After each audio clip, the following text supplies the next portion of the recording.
Isu Kerajaan Persekutuan menyekat Pusat Khidmat Rakyat Parlimen AMPA mengakses sistem MyKhas yang membabitkan peruntukan kepada kawasan.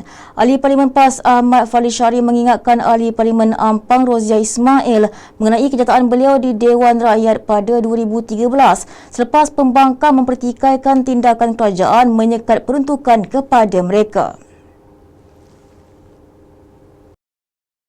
Ahmad Fadli yang juga Ahli Parlimen PAS Semas berkata ketika beliau membangkitkan isu itu, Rozia mempersoalkan mengapa perbankan tidak berbincang secara baik dengan kerajaan. Kini Rozia sendiri mengalami nasib yang sama menimpa Ahli Parlimen pembangkang. Tapi tidak ada masalah, rakyat sudah melihat dan saya pesan jangan berlaku zalim. Kerana doa orang dizalimi tidak akan ditolak oleh Allah Subhanahu Wa Taala. Ikan keli di Tanjung Malim, di bawah angin ke Kampung Delima. Jangan sekali berlaku zalim. Langit tak ingin, bumi tak terima. Sekian, Assalamualaikum. Mas, saya nak tanyalah, rundingan tu zalim ke? Kalau kita minta untuk datang berunding tu kira zalim ke?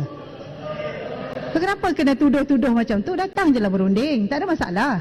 Rundingan itu satu platform yang baik untuk kita dapat kerjasama yang baik antara kedua-duanya. Jadi itu pandangan saya.